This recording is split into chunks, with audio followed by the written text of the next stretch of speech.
ఇంకొకటి ద్వంద్వాతీత స్థితి ఎలా ఉన్నారంటే, ఒక ఉదాహరణ చూస్తే కాశ్మీరంకి అటు వెళ్ళినప్పుడు జగద్గురువులు అక్కడ ఉన్నవాళ్ళు కూడా, మిగతా జనాలు వాళ్ళు కూడా షాల్వాలు, గ్లౌజులు, సాక్స్లు అన్నీ వేసుకున్నారు. సాధారణంగా ఏసీ పెంచితేనే మనకి కాళ్ళు చేతులు వణుకుతాయి.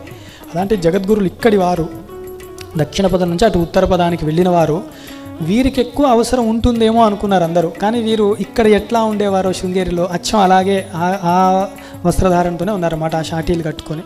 అక్కడ వాళ్ళు ఇంకా సాక్స్లు అవన్నీ వేసుకున్నారు. చలి అన్నది మాటలో కాదుగా, ఎక్కడా తెలియలేదు, ముఖ కవళికల్లో కూడా. అంటే వారు ఏదో ఓర్చుకున్నారని కాదు, దాన్ని బట్టి చూస్తే దేహాత్మ భ్రాంతి లేని ఒక జీవన్ముక్తుడి అవస్థ, ద్వంద్వాతీత స్థితి ఎలా ఉంటుందో జగద్గురువుని చూస్తే అది అందుకని అనమాట ఆచార్యులు అన్నది. వారిని చూస్తే తెలుస్తుంది మనకి, అట్లా ఉన్నారా అండి అంటే చూడండి తెలుస్తుంది.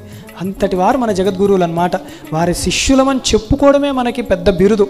ఎవరో అన్నారన్నమాట, ఏది గొప్ప బిరుదు మీకు, ఏది గొప్ప డిగ్రీ అంటే, జగద్గురువులు వీరు నా భక్తుడు, వీరు నా శిష్యుడు అంటే చాలా జన్మ తరించింది, అంతకంటే వేరే అవసరమే లేదు.